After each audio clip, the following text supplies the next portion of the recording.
também, o professor está falando de polos ali, não sei se todo mundo sabe o que é isso aí.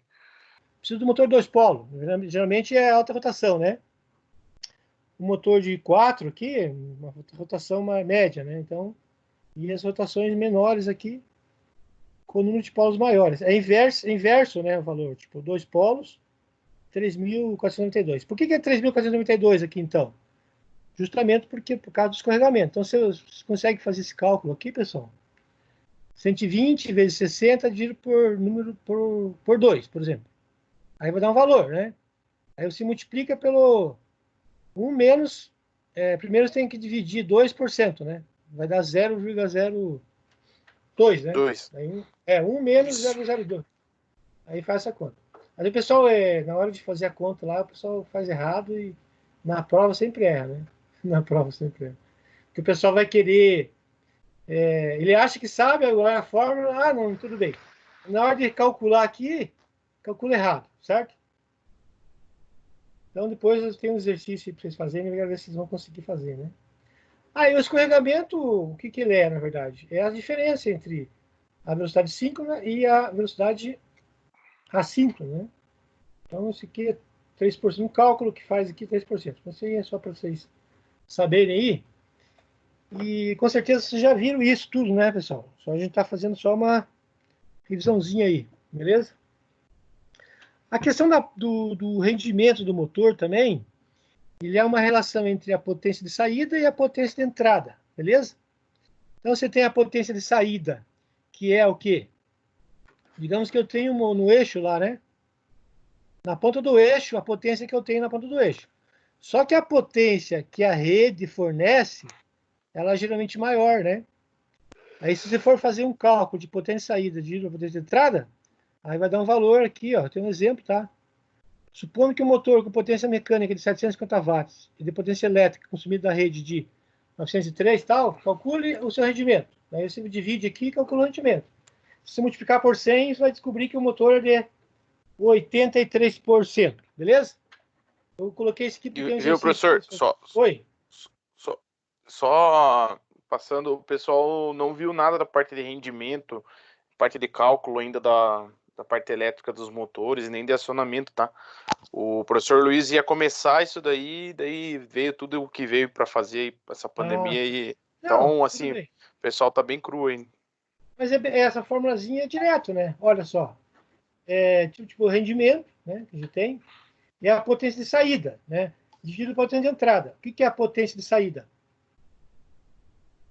Potência Na ponta do eixo ali, né? na ponta do eixo, ó. Potência mecânica. Em 750. Então eu vou dividir 750 por, digamos que o valor aqui que tem aqui, porque eu peguei esse cálculo pronto já na internet. Aí eu coloquei aí só para vocês entenderem. Eu podia até mudar outro, mas eu coloquei esse aí. Então, 903, calcula o seu rendimento. É só dividir esse valor, vai dar 0,83, certo? Então, para você ver como que o que você consome da rede, né, não é o que você fornece para o motor, verdade? Isso que acontece, beleza? Então, pessoal, tem dois exercícios de cálculo, né, que seria esse aqui. Depois eu vou deixar disponível isso aqui para vocês dar uma olhada lá. Aí tem na tabelinha que eu fiz lá para vocês dar uma resumida lá, para vocês, a lista de exercícios que eu fiz para vocês resolverem hoje, né? Tipo, tem umas perguntas teóricas, tá? E um exercício para vocês fazerem. E tem mais uma também, né? Para fazer no simulador, né? Mas aí tem, se vocês, na hora de fazer o exercício, vocês podem seguir essa apresentaçãozinha que vai ficar disponível para vocês lá, beleza? Então, pessoal, dispositivo de acionamento. Vamos ver aqui, então, a parte de acionamento mesmo, né? Existe o dispositivo de acionamentos, né? Que são as chaves, computadores, acionadoras, tem vazio, sobrecarga, interruptores, os contatores, né? Tudo acionamento, tá? E tem os dispositivos de proteção, contra sobrecargas e curto-circuito. A NBR 5410, ela estabelece o seguinte critério: que todos os equipamentos de motores, né, todas as instalações de motores devem ter proteção contra sobrecarga e contra curto-circuito. Isso ele deve ter falado para vocês, né? Aí, o que protege o motor contra a sobrecarga, né? Protege a instalação, na verdade, né? A instalação ali, para desligar, para não pegar fogo na instalação. O motor vai fornecer lá uma temperatura mais alta, né? Algum problema que acontecer lá, um travamento do eixo, aí vai ter que desligar, né? Vai ter que ter uma proteção, igual na nossa casa, tem a proteção, tem os disjuntores, essas coisas, né? Então aqui a gente tem, quando sobrecarga, tem relé térmico, né? Tem os termistores aí, controlador, sensor de temperatura, né? Que fica dentro do motor, em alguns casos. Disjuntor também, não está aqui, né? Tem disjuntor motor aqui. Sobrecarga, né? Então, os mais comuns, existe hoje disjuntor motor que possui essa condição de proteger o motor contra sobrecarga e curto-circuito, né? Por isso que antes existia muito motor, partidas, né? Com fusível e relé térmico, né? Hoje o pessoal coloca aí disjuntor motor, já tem até 200, 300 amperes lá que o pessoal utiliza na produção. Mas mesmo assim, existem muitas instalações elétricas com relé térmico aí, né? Com fusíveis, né? Tem que fazer manutenção, essas coisas, então tem que entender um pouco disso aí também, né? Então, isso que tem que ter, né? Por isso que tem que ter, porque a norma aí estabelece, né? Que tem que ter, senão ninguém colocava, né? Bem que pega fogo se não tiver, né? Beleza? Isso aqui é o fusível, né? Beleza? Fusíveis de dois tipos, né? Ultra rápido, que é indicado para retificadores e inversores. E existe os retardados, né? Que é utilizado para instalações industriais. Por que ele é retardado, né? Quem sabe aí?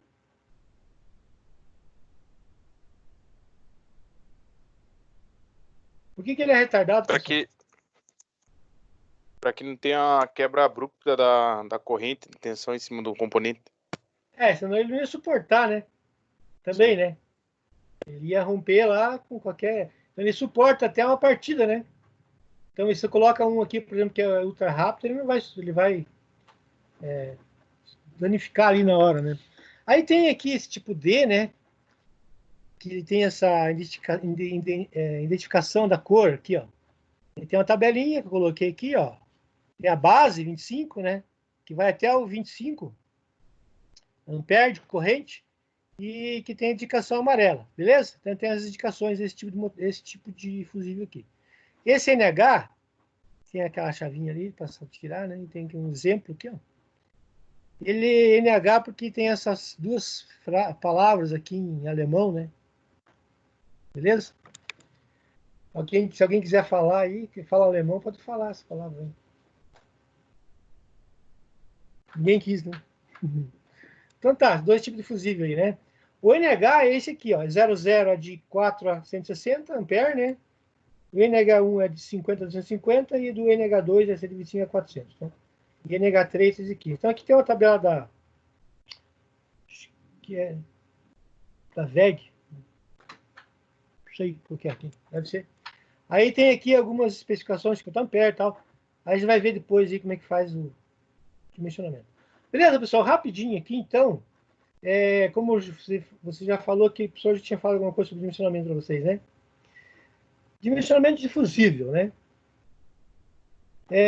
Olha só, exemplo aqui, né? Normalmente você tem que usar esse valor aqui, ó, IP sobre N, que tem na placa do motor. Então você vai pegar esse valor do IP sobre N, né? E vai multiplicar pela corrente nominal. Aí vai dar essa corrente aqui, tá? Que é a corrente de partida. Então o motor de 13 amperes de corrente vai dar uma corrente de partida de 113, né? 16 amperes. É bem alto. Esse link aqui, ó, que eu deixei aqui para vocês entrarem lá no site da VEG, né? Tem dimensionamento de equipamento lá também, né? Mas a gente pode usar essas condições que a gente vai ver aqui, tá? Mas pode também usar catálogo e existem várias formas, né? Para você fazer dimensionamento. Mas o mais comum é assim, né? Então, pessoal, tem 3 critérios para você dimensionar o fusível, né? O primeiro critério, você pegar esse valor aqui que deu 113,16 e vai colocar no gráfico aqui nessa linha azul, tá vendo? Aí o tempo, digamos 5 segundos, né? Vai verificar que aqui, ó, tem entre 25 e 35, né? Tá vendo? Então, se eu escolher aqui o 35 ampere, aí eu vou ter que verificar mais duas condições. Beleza? Entendeu aqui, pessoal? Ó, o pessoal que não tinha visto ainda, Você vai aqui e calcula o IP sobre N, né? Aquele valor lá que tem na placa. Multiplica pela corrente nominal. Aí vai dar um valor. Aí esse valor de 113, que é a corrente de partida, você vai numa curva aí, numa tabela, né, de fabricante de fusível, né? E vai ter aqui, ó, 5 segundos. Aí no 113 ali, beleza? Deu 35 amperes. Então, se eu escolher o 35, aí eu vou ir olhar os outros critérios, tá? O segundo critério, pessoal, você vai ter que colocar ele aqui, ó, antes da... Esse valor ele deve ser maior ou igual a 1,2 vezes a corrente nominal.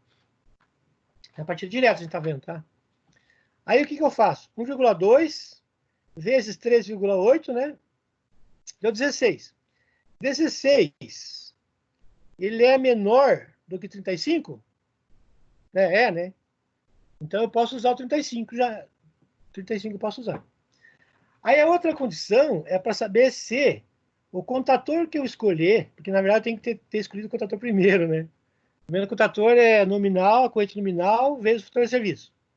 Mas eu escolhi o contator já, digamos, né? Aí eu vou ter que verificar se essa corrente, se esse fusível 35, ele é admitido aqui, ó. Então, se você pegar aqui, por exemplo, o contator teu, que você utilizou lá, o relé térmico que a gente está vendo aqui, né? A faixa de ajuste dele é 10 a 15, e o fusível máximo é 35, então eu posso usar o 35, beleza? Nesse caso aqui, ó, o fusível máximo é 30, então eu vou ter que pegar um fusível menor, no caso, podia pegar o 25 ali, né? Que ele teria que ser menor aqui. Se eu pegar um fusível maior, eu vou ter que pegar a minha corrente vai ser maior ali no caso, né? Eu teria que pegar o contator maior também, né? Beleza? Nessas duas condições aqui. Beleza? Então, esse aqui é um catálogo aí de fabricante, né? Você vai olhar lá, por exemplo, e vai verificar esses 3 critérios de dimensionamento fusível, beleza? Relé de sobrecarga, pessoal, ele funciona lá para proteger, né, a instalação elétrica aí contra a sobrecarga, né? Quais são as causas, né? Sobrecarga na mecânica ponto-eixo, tempo de partida muito alto, rotor bloqueado, falta de uma fase, outras coisas aí, desvio excessivo de tensão na frequência da rede. Várias causas que podem fazer com que se não tiver uma proteção, ele vai derreter o cabo ali, daí vai provocar lá uma parada de manutenção, né, no equipamento. Aí o relé de sobrecarga, pessoal, ele tem essas características aqui, né? Tem aqui o fator de serviço, que vai de a regulagem dele, que vai de 1,15 até 1,25 vezes a corrente nominal. E a ligação dele, acho que deve ter feito já. Hoje os professores nem mostram mais relé térmico, né? Você deve ter feito a instalação de relé térmico lá no Senai, não? Chegaram a instalar lá uma partida com relé térmico ou não chegaram a fazer isso? Não, já estava pronto. A gente só fez a ligação do motor Não, mas só. tinha o relézinho ali ou não? Sim, tinha. Dentro do Ah, já painel estava elétrico lá, tinha. já estava instalado lá, né? Coloquei Já, já. conectado no disjuntor lá, certo? Isso. E tem as conexões, né? Aí a regulagem dele aqui, né, de corrente. Aí eu tenho aqui um pulsador para saber se está funcionando. Aí eu tenho um seletor de arma automático manual, né? Desarme, né? No caso, se ele atuar, aí ele pode atuar automaticamente depois de um tempo, ou depois que ele esfria, né? Ou você pode ir lá ligar, né? Beleza? Essas duas opções aqui pode ser feito. Os contatos 95 e 96 aqui, contato muito fechado, é esse que vai passar no teu comando lá, beleza? E o 95, 98, 198 aqui, ele é um contato aberto, que vai indicar um problema, certo? Você pode colocar uma lâmpada nele aqui no contato aberto. Se ele atuar, ele vai fechar e vai indicar para você lá que tem um problema, certo? Vocês fizeram isso lá, só para dar uma revisadinha aí. Pessoal que nunca viu ou não faltou no dia da aula lá, né? Já é um pouca aula, beleza? Aí o dimensionamento dele, pessoal, normalmente é a corrente nominal, tá? Fala aí. Ô, pessoal, se quiserem comentar alguma coisa, pode falar aí e tal. Tá horrível sua aula, professor. Oi? O que você falou? Pode repetir? Ô, mano, repete aí, cara. Entendi também. Quem que falou aí? Entendeu? Eu acho que tá muito corrida aí, professor. Não é por nada, não. Eu tô fazendo corrida aqui? É, não, Não, é é que... porque como o pessoal não viu isso daí, tem bastante gente que professor. não é da área, daí o troço fica meio complicado. É igual o Lucas falou, o Lucas ele trabalha na área assim, tudo. Eu tenho um conhecimento legal também, só que tá meio rápido, professor. E e a gente nem viu isso que você tá passando aí, de ver meio por cima, assim, sabe? Então... Não, tudo bem, Acho que então eu vou mais... eu tive, acho, 2 ou 3 aulas só com o professor Luiz, e 2 foi prático, pra você ter uma ideia. A gente nem viu muito isso, só montamos lá e... Não, beleza, então, olha só. O dimensionamento, então, o fusível aqui vocês entenderam? Não, possível tá tranquilo. Você tem que pegar esse valor aqui, né? Aí vai entrar no gráfico, vai ter o valor cento e pouco aqui, coloca aqui e vai escolher o fusível 35. Aí tem três critérios. O primeiro, você tem que multiplicar por 1,2. Ele tem que dar, o fusível tem que ser maior que esse valor aqui, 16, beleza? Se maior. Aí você vai ter que ver. Se ele é maior, beleza. Se ele for, você vai ter que pegar um outro fusível lá, né? Aqui, ó, 35, né? Tá bom, né? Esse 30 aqui, na verdade, é o máximo. Então, eu não posso usar o 35, na verdade, né? Se eu tenho que usar o 25, porque o máximo aqui desse contator, senão o contator ele não suporta uma corrente muito grande, entendeu? Porque ele vai passar primeiro nele. Então, eu tenho que ver também o contator se ele vai suportar a carga que vai passar pela rede ali. Provavelmente, às vezes, você escolhe o contator pela corrente nominal, porém, muitas vezes ele não vai ser suficiente, ele tem que pegar um outro, tá? E sequer é uma forma de dimensionar, tá, pessoal? É a mais comum, tá? Porém, hoje, as empresas aí, elas disponibilizaram para os clientes no site softwares, né, que fazem esse dimensionamento. Você entra lá com as condições do motor, os critérios que você quer lá, tudo.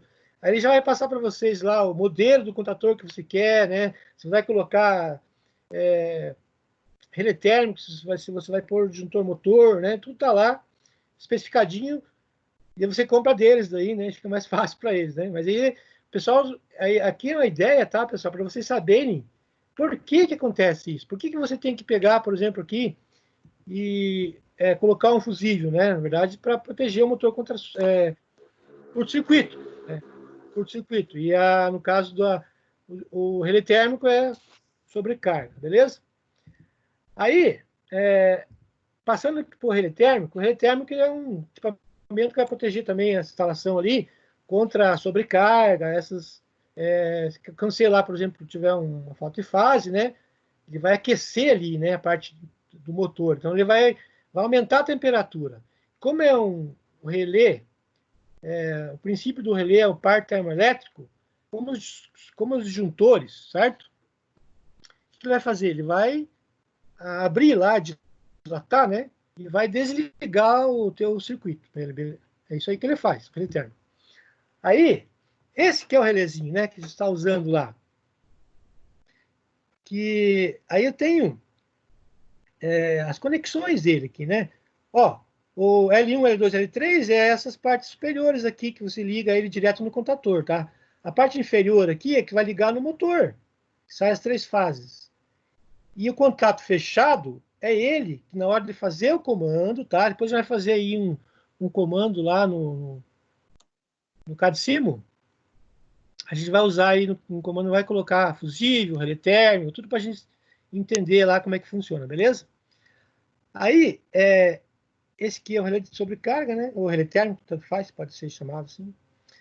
Para você selecionar ele, normalmente você dimensiona ele para corrente nominal, tá? Por quê? Porque ele já tem uma faixa de ajuste. No próprio catálogo, você já encontra lá um valor. Então, se você... Qual que era a nossa corrente do motor lá? Não era 13, certo? Eu posso até colocar um fator de serviço em cima dele aqui, né? Mas se eu pegar o valor de 13 aqui, ó, qual o que eu posso escolher no catálogo? Não é um que tem a faixa de 10 a 15? Atende para mim? Tá vendo aqui, ó? 10 a 15. Estão conseguindo ver? Sim. Então aqui eu tenho o modelo, ó, RW27. É esse que eu vou pegar lá e vou comprar, né? Vou pedir para comprar, né? Vocês vão estar lá na indústria, vão precisar de Aí, assim, o fator de serviço igual ou superior a 115%, o ajuste pode ser até de 125% de IN. Os demais casos devem ser ajustados em 115%. Então, o ajuste, tem uns ajustes que você tem que saber também, tá? Quanto que eu posso ajustar? Se eu tenho 13,8, eu posso colocar mais 15%, para mais e para menos, beleza? Aí, para adquirir esse relé térmico, você tem que observar esse ajuste aqui. Se a faixa de ajuste possibilita isso, beleza? Aí, nesse caso aqui, o 35, né? Eu posso usar até o 25, né? O fusível lá que ele vai atender aqui para mim. Nesse caso, eu poderia usar aquele fusível que deu 35 lá, ou 25, no caso, né? A gente ficou naquele entre 25 e 35, aí ele pode usar 35. Outra coisa, pessoal. Opa, fala aí. Não, acho que talvez só para sanar a dúvida que às vezes fica, né? Porque por que tem essa diferença de porcentagem, né? É porque não pode contar somente a corrente do motor, né? Tem que contar todo o conjunto. Então tem corrente também em cima do contator, tem corrente em cima do cabo. Então por isso que tem essa faixa de ajuste, acho que só para o pessoal poder entender também. Porque a corrente nominal, né? Ela vai ter 13, ela nunca vai ser essa corrente nominal aqui, né? Aí se o motor estiver funcionando bonitinho, tiver feito a ligação certinho do motor, né? As condições do cabo, igual você falou, foi dimensionado corretamente, certo? Às vezes um cabo não está adequado naquela instalação elétrica, pode ser mais fino, ele pode aquecer um pouco, daí de repente não tá bem em cima do valor, ou até é exigido mais do motor do que realmente ele fabricado, né? Então essa corrente aqui ela vai aumentar, né? Aí você tem um ajuste ali que você consegue regular, né? Para que caso passe dessa corrente, ele vai atuar aqui e vai desligar, né? Isso que ele vai fazer. Então essas proteções aí são importantes porque é elas que vão, né, evitar lá dano, né? Na instalação, beleza? Então esse aqui é o relé térmico, tá? Então, o disjuntor motor, pessoal, se você for lá e ver no site da VEG, qualquer outra, esses disjuntores, eles podem ser, ele tem proteção contra curto-circuito, sobrecarga. Alguns só têm proteção contra curto-circuito, né? Mas a maioria aí, hoje, curto-circuito e sobrecarga, né? Você pode utilizar eles para fazer a instalação do motor aí. O pessoal não utiliza fusível, né? Não utiliza relé térmico, porque o disjuntor motor já tem essas possibilidades. Porque a norma já especifica, na verdade, né? Ela está especificando lá que você tem que ter proteção contra curto-circuito e sobrecarga. Então, já vai ter disjuntor geral, vai ter disjuntor tudo que protege, então isso aqui vai ficar local lá, protegendo a instalação do motor, né? Então, o disjuntor motor também, pessoal, como é que eu dimensiono o disjuntor motor, então? Geralmente, ele tem a faixa de ajuste também, né? E você vai ver a corrente, né, nominal dele. Beleza? O disjuntor motor, né, que está dimensionado pela corrente nominal, o motor está protegendo do 3,8 e tal. Esse aqui é um exemplo de catálogo lá do fabricante, né? A gente tem aqui o MPW 16, dá 16 ampere e tem a faixa de ajuste 13 vezes a corrente máxima. Tá aqui embaixo, o ajuste. Tá.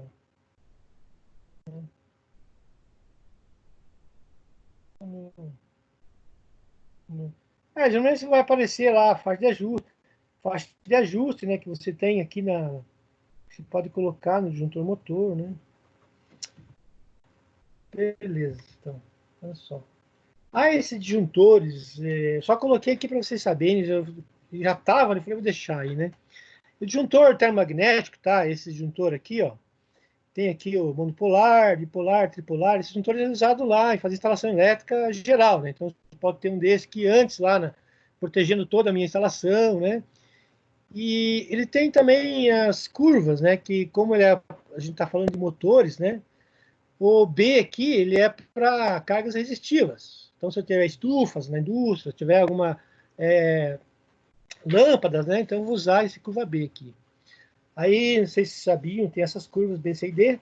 A curva C, ela para corrente de ruptura está competindo entre 5 a 10 vezes a corrente nominal. Então, se o motor tem a corrente de partida 5 a 10 vezes, eu posso usar esse curva C aqui, tá? E a curva D é 10 a 20 vezes. Então, motores que têm as correntes de partida maiores, né? Aí eu posso usar esse disjuntor aqui. Então, tem essas curvas, eu só coloquei aqui por critério de curiosidade para vocês saberem, né? Beleza? Bom, o disjuntor, quando você faz, não sei se vocês não têm instalação elétrica predial, né? Existe, tá, pessoal, uma formulazinha, né? Não é formulazinha, né? É que o disjuntor aqui, ó, ele tem que, o IN é o disjuntor, o valor da corrente do disjuntor, beleza? O IB aqui é a corrente de carga do fio. Então, quanto que o fio suporta, beleza? O IB aqui, ó. E o IZ é a corrente... não, desculpa aqui, tá ao contrário. A corrente do condutor é o IZ, tá? Por quê? Porque aqui é a corrente que você calcula, ó, tá? Então, eu tenho uma corrente calculada, tá? E eu tenho uma corrente do condutor. Então, se o condutor, por exemplo, for 10 milímetros, lá ele vai ter... aqui eu tenho 17... Corrente de 17 vai ter um disjuntor de 20 amperes, no caso, seria uma corrente até 20, né? A corrente, o disjuntor que eu escolher, ele tem que ser menor do que a capacidade de corrente de condutor, que existe tabelas, né? E tem que ser maior que a corrente calculada que você calculou na tua situação lá. Você consegue entender isso? Que o IN aqui, o disjuntor ele tem que estar entre esses dois aqui. Maior, igual, né? Beleza aí, pessoal? Estão acompanhando? Ó, estou indo mais devagar. Beleza. Estou indo mais devagar agora, tá? Beleza? É só uma revisãozinha aí na parte de... achei que vocês tinham visto isso tudo, né? Então, aqui tem uma condição também que você pode... deve ser calculado para trabalhar apenas 70% da sua capacidade. Então, se multiplicar por 0,7 a corrente que você calcula lá, né, para você ter uma condição mais segura, né? Aí você tem 17,14 aqui, ó. Então, se eu tenho uma corrente de 17,14, né? Tem que estar aqui, o meu disjuntor tem que ser 20. Então, o meu fio ele tem que ter uma capacidade de condução de corrente maior do que 20 daí, sabe? Porque se for menor, o fio derrete ali e não vai proteger nada, beleza? Então, essa condição aqui tem que ter, tá? Só coloquei para vocês entenderem isso, ao escolher o disjuntor, né? Termomagnético, ele tem que estar entre a capacidade de condução de corrente do condutor, existem tabelas, e a corrente que você calculou lá. Então, tá, beleza? Aqui, pessoal, é aquela formulazinha que eu acho que todo mundo já conhece, né? Que é para calcular a corrente do motor. Bem que, ao fazer o dimensionamento de um motor, você já tem na placa essas informações aqui, né? Corrente, rendimento, tudo isso aqui, né? Porém, é possível você calcular a corrente do motor, né? Usando lá a potência vezes 736, que é um CV, é 736 watts, né? Dividido pelo... a raiz de 3, né? Está escrito, a raiz de 3 é 1,73 vezes a tensão da rede de linha, né? A tensão entre fases. Vezes o rendimento, que é o N aqui, está rendimento, e o fator de potência, tá? Então, se você tem lá na placa do motor, o raiz de 3 você já tem como fórmula mesmo, né? Padrão aí, a tensão, o rendimento do motor, o fator de potência, você consegue calcular a corrente, mas a corrente que geralmente tem na placa, né? Então, se for fazer dimensionamento, você vai olhar ali. Você quer projetar alguma coisa, você tem que saber qual que é o rendimento, essas coisas, para saber qual que é a corrente. É uma formulazinha bem utilizada aí e tal. Aí, para você calcular o fio, beleza? É assim, o fio, tá, pessoal? Tem uma formulazinha, o pessoal utiliza muito essa fórmula aqui, tá? Que ela leva em consideração a distância, né, que está instalado. Porque daí tem a tensão, essas coisas, hein? Então, essa fórmula aqui, ó, se quiser calcular o fio, digamos que eu tenho o valor de raiz de 3 vezes a corrente, né? Vezes o comprimento, digamos 100 metros, né? Que foi instalado, o motor vai ficar instalado. Aí eu tenho aqui, esse 56 aqui é do cobre, tá? É a especificação do cobre lá. Vezes 220, vezes o percentual de 3%, no caso, né? Que seria o percentual que é a tensão máxima admitida, no caso, né? Seria 4%, né? Que está 3%. Beleza? Então, existem essas fórmulas para calcular. E outra opção também, quando você vai dimensionar lá, por exemplo, um contator, nos catálogos, né, já aparece lá algumas vezes, lá você pode olhar lá embaixo, lá o fio para aquela instalação, para aquela corrente que você utiliza lá, né, beleza? Dá para você fazer também. No caso, tem um exemplo aqui, né? Aí tem algumas tabelas de fabricante também, né? Você calcula o fio lá, tá? É uma opção aí de calcular. Essa tabela aqui, eu só coloquei aqui, que é a tabela da NBR 5410, para calcular, né, o condutor pelo critério de condução de corrente, tá? Mas é assim, essa tabela aqui é para eletroduto embutido em alvenaria, tá? Então, se você for lá em Etrucalha, tem que pegar tabelas diferentes, tá, pessoal? Só para vocês entenderem aqui, ó. Então, olha só. Número de condutores carregados. 3 condutores carregados, né? Aí, se eu tenho, por exemplo, uma corrente lá de 48, por exemplo, eu vou pegar uma maior aqui, ó. Né? Digamos que a minha corrente é 38. Eu calculei, deu 38 lá. O que eu tenho que fazer? Aqui está 48, ó. Vamos usar 48 aqui em cima. Aqui, ó. Vamos dizer que a minha corrente é 48. Aí eu vou pegar e vou ver se é 3 fios, né? Aí eu vou olhar nas tabelinhas aqui, ó, cobre, e vou vir aqui. Não vou pegar o 36, porque a minha é 48, vou pegar o 50, certo? Aí eu vou reto aqui, ó. Qual fio que eu vou usar? 10 milímetros ao quadrado, beleza? Aí existem tabelas de fabricante que tenha comprimento da instalação, várias outras formas aí de você usar o fio, tá? Essa tabela aqui de BS 5410.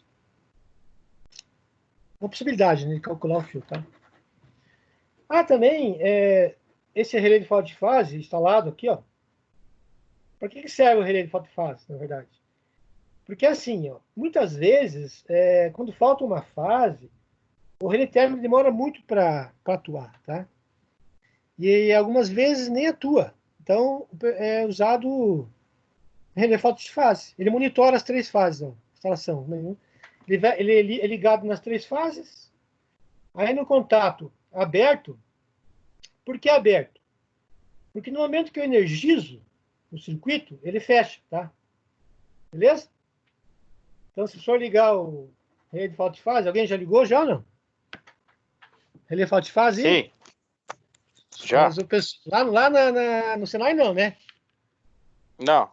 Eu lembro que eu achei uns relés lá, meio escondidos lá, na sala de instalação, e eu usava com os alunos. Eu falava, ó, liga esse relé aí.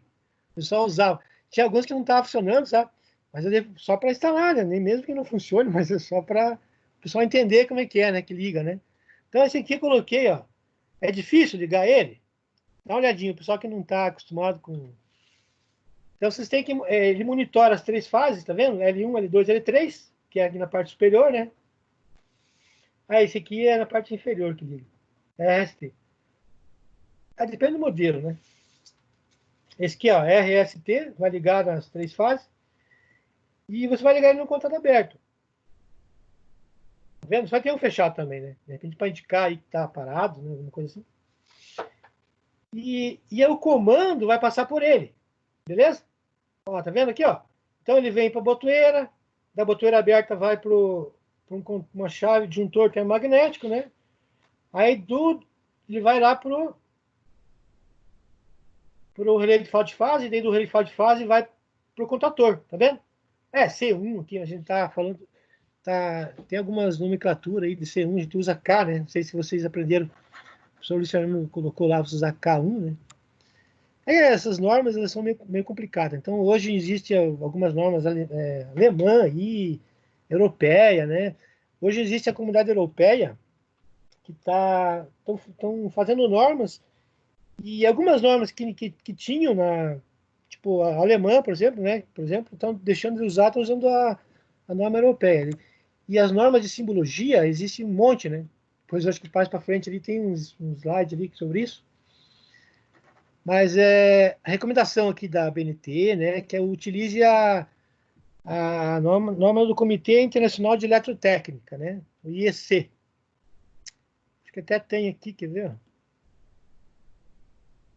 IEC 60617. Deixa eu ver aqui se abre aqui. Isso aqui é só um documento, não é a norma em si, tá? Mas ela tem os símbolos aqui embaixo, ó. Então, a recomendação da BNT é que use essa norma aqui de simbologia. Se alguém pergunta qual simbologia que vocês utilizam, né? Você tem que usar uma norma, na é verdade? Fazer circuitos, essas coisas.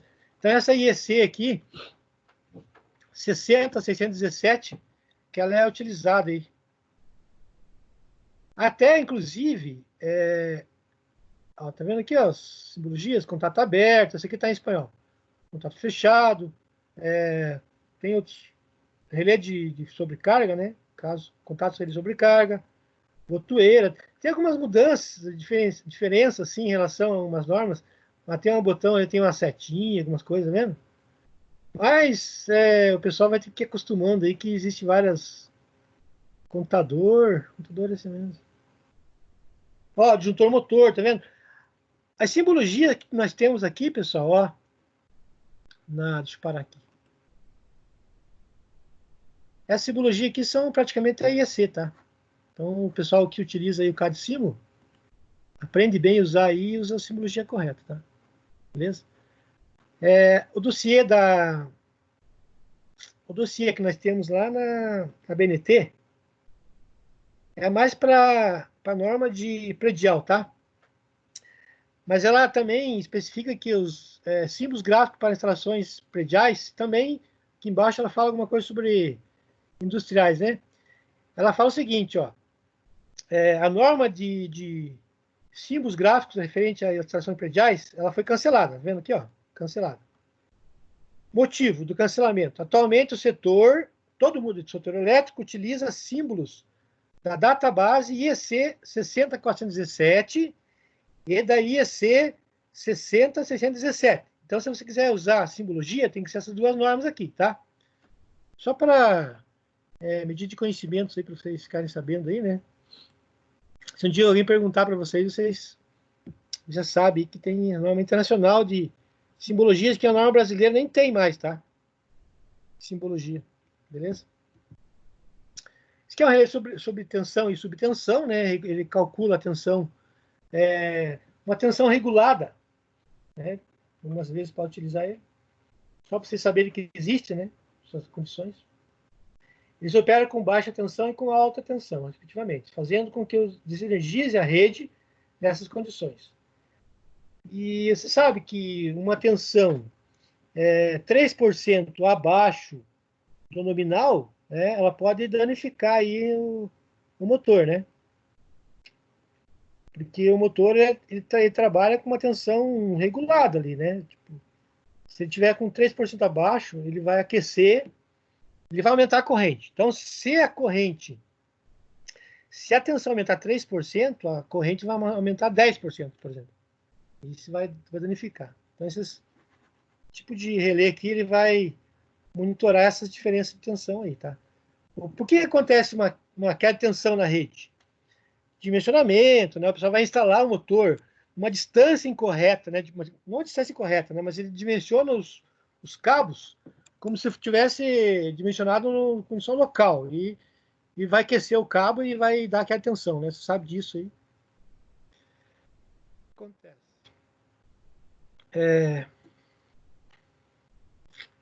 Então, os relés e contatores, né? Vocês já vão falar um pouquinho sobre relés e contatores. Então, se quer o contator, já deve ter visto o funcionamento dele, né? Que está aqui, funcionamento. tem a bobina eletromagnética, né? Quando a energia da bobina, ele faz com que esses contatos aqui, ó, fechem, né? Vocês viram lá na parte de comando, né? Ele vai fechar aqui. A questão também, né, pessoal, dos contatos lá.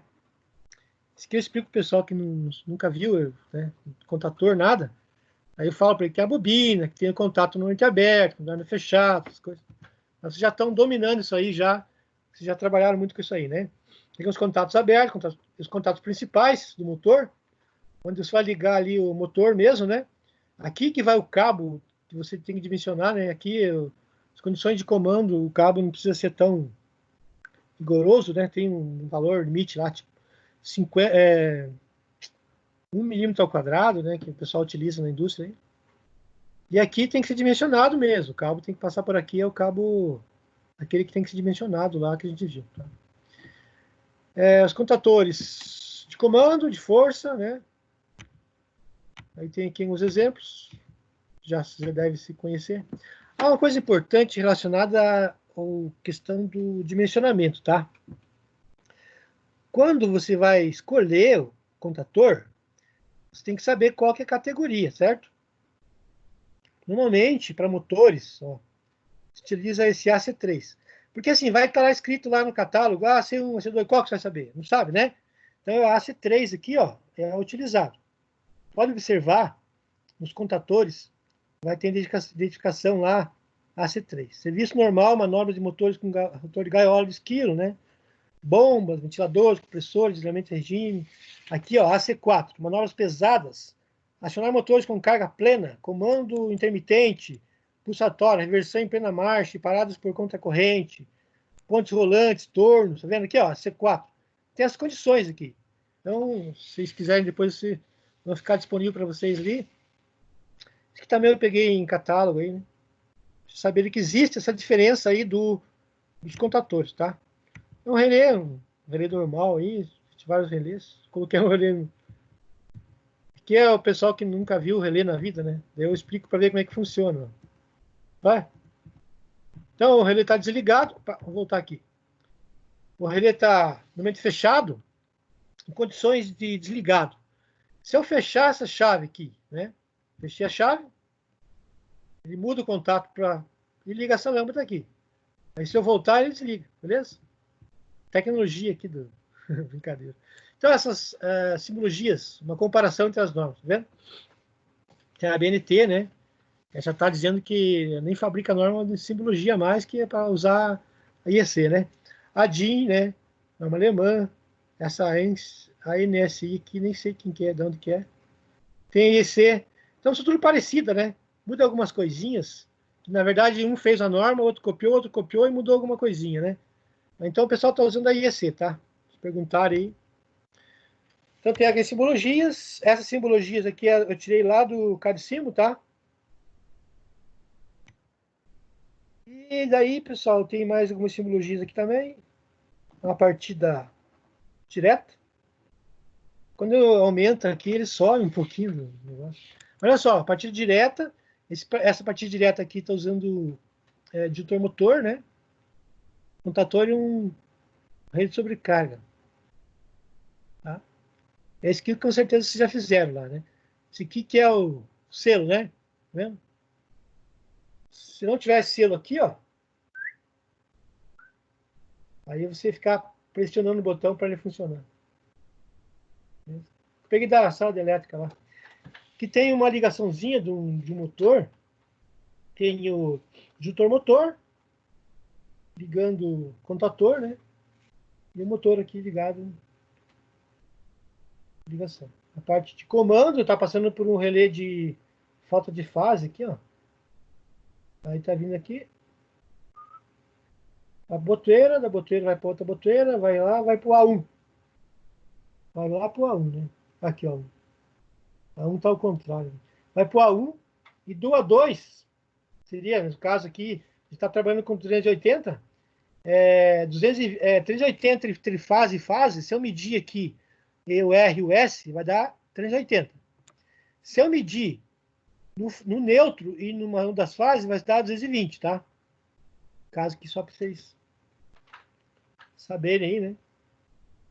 Se caso a gente tenha 380 volts entre fases, tá? Se for 220, aqui seria 127, né? Beleza? Aqui tem a partida direta do motor trifásico com sinalização. A sinalização, pessoal, interessante aqui, ó.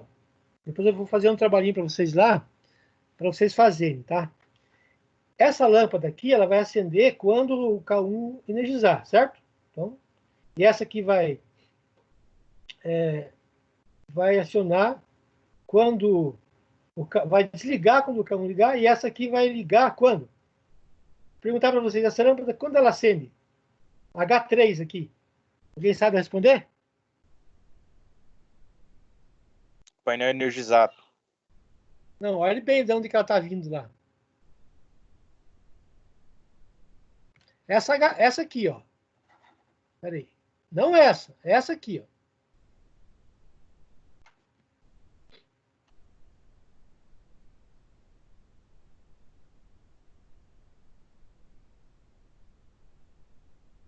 O que é o F1? Ó, o que é o F1? Fica embaixo do contator. Ele é térmico? Ele é O térmico. contato aberto, ele é térmico. Por quê? Aberto. Caso desarmar, ele abre lâmpada de alarme. Isso, exatamente, viu? Então, aquele interessante isso aqui, ó. Uma possibilidade de fazer. Então, essas aqui são as indicações, né? Que eu posso fazer com esses sinaleiros aqui, tá? Olha só que legal, beleza? Aí depois tem uma partida, se eu tiver para vocês fazerem lá, eu quero que vocês façam com indicador e tal, beleza? Aí tem aqui para outra partida direta, né? Tem aqui a reversão, que vocês fizeram já, né? Então tem aqui essa botoeira aqui, vai acionar, vai ligar o K1 vai fazer com que o motor gire em sentido horário. Esse aqui vai ligar o sentido anti-horário. Porém, tem umas condições aqui. Por que tem o S1 aqui e S1 aqui? Alguém sabe responder? Vocês então fizeram o comando lá com o professor Luiz Fernando? Aí ele passou, talvez às vezes nem deu tempo de ele passar para vocês, que você pode fazer em motores aí com uma partida usando as intertreinamento mecânico lá das boteiras. Vocês viram aqui, ó? S1, S1, tá vendo? Aquelas botoeiras que tem a possibilidade de ligar normalmente fechado e normalmente aberto, você utiliza a mesma botoeira aqui, ó. Então ele tem que passar na fechada antes, para depois passar na aberta e desce 2. Daí ele consegue, você consegue fazer partida instantânea aqui, tá vendo? Se ligou aqui, ele desliga, ligou aqui, ele desliga. Claro, se equipa motores pequenos também, né? Que se for um motor de fazer isso aqui com um motor grande que tem uma potência grande ali, ele vai pular da máquina lá para fazer isso aqui. Então ele tem essa. Se chegar a fazer esse tipo de partida direta do motor de fase na reversão lá, com intertreinamento mecânico, tá vendo aqui, ó? Esse S2 aqui. Acho que sim, professor. Esse S2 aqui e esse S2 aqui é o intertreinamento mecânico. E esse K1 aqui desse lado, o que é? Aonde? Aqui, ó. Ah, esse é o contator. É o contato auxiliar do contator. Para que serve? Isso é para desarmar a bobina, para não ligar os dois ao mesmo tempo. Então é intertreinamento Duplo. intertreinamento elétrico, né? Se você tem o treinamento mecânico aqui dos botoeiros, aí você tem o treinamento elétrico aqui, ó. Então isso aqui é treinamento elétrico. Fala que é treinamento elétrico, a gente tem que...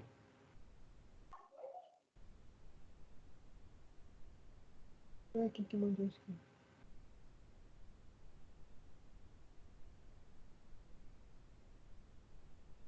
Falar alguma coisa para eles. Beleza, então, pessoal, vocês sabem a reversora, né? Isso aqui são as botoeiras de comando e tal. Um exemplo, pessoal que nunca viu isso, né?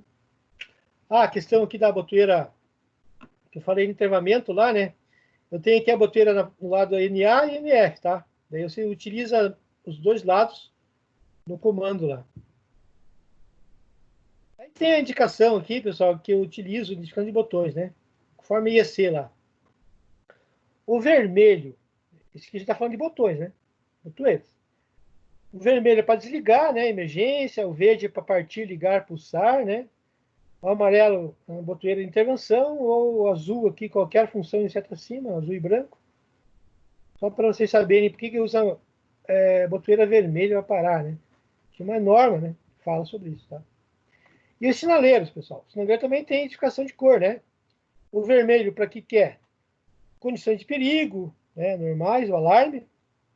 Temperatura e certos limites de segurança. Então, se aquela lâmpada lá, que eu coloquei no relé térmico, para dizer que ele está com sobrecarga, eu vou colocar uma lâmpada vermelha, né? Atenção, valor de uma grandeza aproxima-se do valor. Então, se é um limite próximo do valor, eles colocam amarelo. O verde é condição segura, indicado que a máquina está pronta para operar. Isso é de norma, tá? Então, o pessoal usa o branco, usa o verde para dizer que está ligado, sabe? O certo seria usar o verde para você ver que está em condições. Quem trabalha na indústria aí, como é que se usa o botão, a lâmpada verde? Então, lá, pelo menos lá onde que eu trabalho, tem várias formas de usar, professor. Então diga aí para a gente, compartilha aí para a gente saber.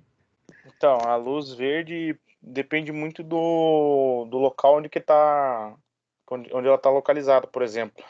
Se é máquina CNC, ela consta como disponibilização da máquina, então máquina pronta para processo. Isso. Agora, se é uma célula automática, por exemplo, com robôs, a luz verde tem duas funções. A primeira função, ela piscante, significa que o robô está pronto para o processo, e ela fixa acesa, significa que o robô está trabalhando. Isso é a luz verde, né? Mas isso também é tudo norma. Oh, legal. Isso é norma do Japão. De robô, não sabia. Tá. Beleza, então, valeu, viu? Contribuindo aí para melhorar aí a questão da aula, né? Beleza, obrigado então, tá? Falou então, pessoal. Aqui tem os sensores, né? Esses sensores aqui são 3 fios aqui, normalmente em corrente contínua, né? Aqui tem um sensor óptico. Cadê o sensor óptico aqui? É esse aqui de baixo. Sensor óptico. Esse aqui é sensor no termo geral, né? Que usa. Aí tem um símbolozinho aqui, pessoal. Aqui não está escrito, mas tem alguns símbolos, né? Tem uma bobina, né? Que seria o indutivo lá, né? O capacitivo teria que ter um capacitorzinho nele, que tá ao contrário aqui. Só coloquei aqui para. Aí eu explico direitinho pro pessoal lá. Mas a gente pode ver lá no catecismo depois, tá? Os temporizadores também, né? Que já deve ter usado bastante lá. Que tem aqui o símbolo de representação e tal. Os contatos comutadores, 15. Se liga, porque se liga o 15 lá, né? Normalmente aberto 16, normalmente fechado 16.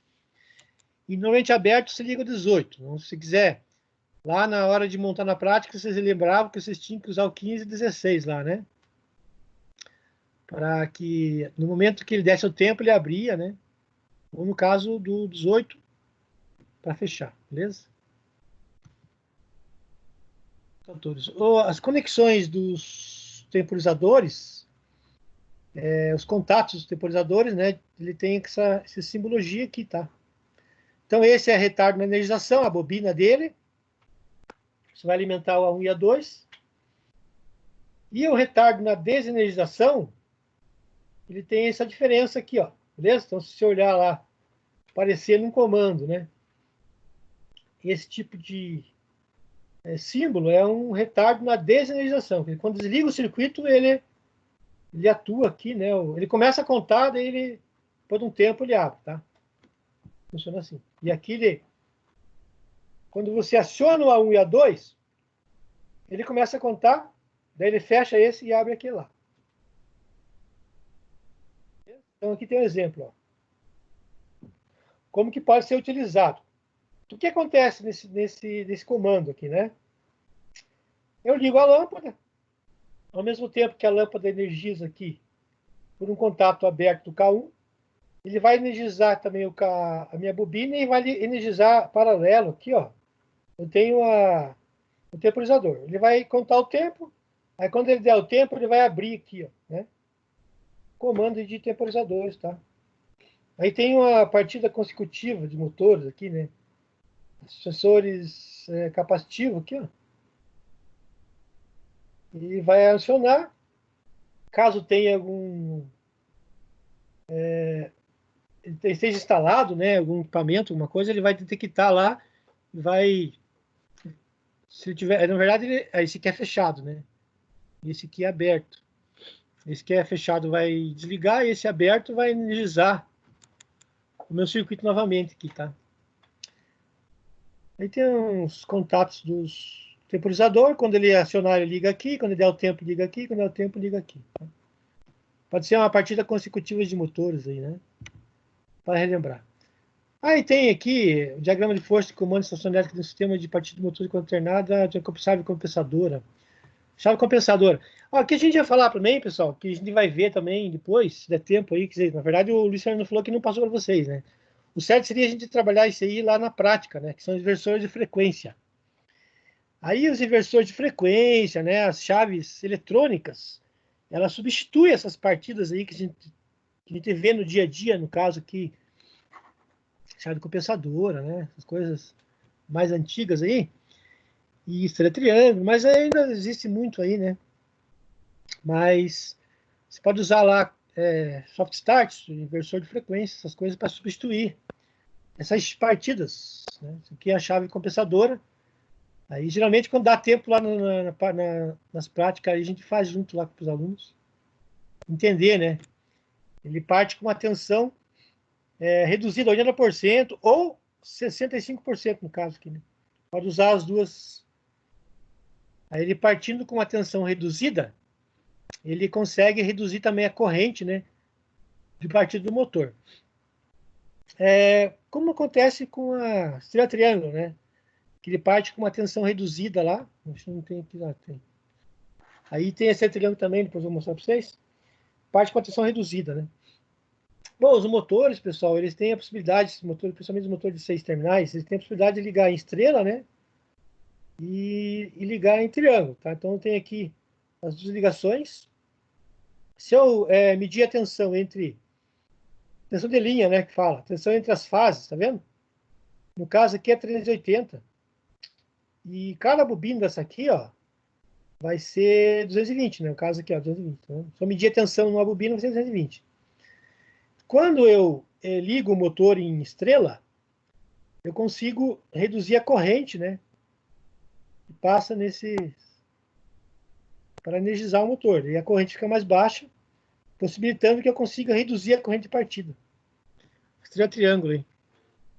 Por que tem que ter, perguntar para vocês, e que o Luiz Fernando falou para vocês, por que existe, então, estrela triângulo, chave compensadora, inversor de frequência, soft start, por que existe? Tá. Responda aí, galera. Não precisa ter todo mundo, não. Pode ser só um. Ou quem quiser responder aí. Ou quem não dormiu ainda, né? Só fazendo um intervalinho, daqui a pouco, 21 horas. Só som acordado aí? Opa, tamo na ativa, professor. Só uma pergunta para vocês aí. Responda aí. Por que tem estrela triângulo, chave compensadora, soft start? Por que tem? Para você não colocar um baita de um disjuntor de entrada por causa do tamanho da corrente. Também, para diminuir a corrente partida, né? Mas por que é obrigatório? Na verdade, é obrigatório, né? Sabe que é obrigatório. Não é porque, lógico, a gente tem que reduzir a corrente, lógico, o dimensionamento, igual você falou, né? Vai ter que colocar lá condutores maiores, essas coisas todas, mas é uma norma, né? A NBR de 410 e a norma da concessionária, que motores acima de 5 CV deve ter uma redução de corrente, né? Na partida. Isso que é. Então, a estrela triângulo é para isso que serve, beleza? Então, ela reduz, né? Aí, como o motor exige uma corrente maior para vencer a inércia durante a partida, para você reduzir essa corrente, você precisa de uma chave específica, aí, no caso, partida estrela triângulo, chave compensadora, né? E a partida estrela-triângulo, tá, pessoal? Ela... Ó, o princípio consiste em partir o motor ligando os enrolamentos em estrela. Deixa eu falar. A tensão da rede. O que é mesmo que dividir a tensão por raiz de 3, tá? Então, a gente tem aqui, ó, 660 dividido por raiz de 3 vai dar, né, no caso, 660, a tensão dividido por raiz de 3. Vai dar um valor, uma tensão mais baixa.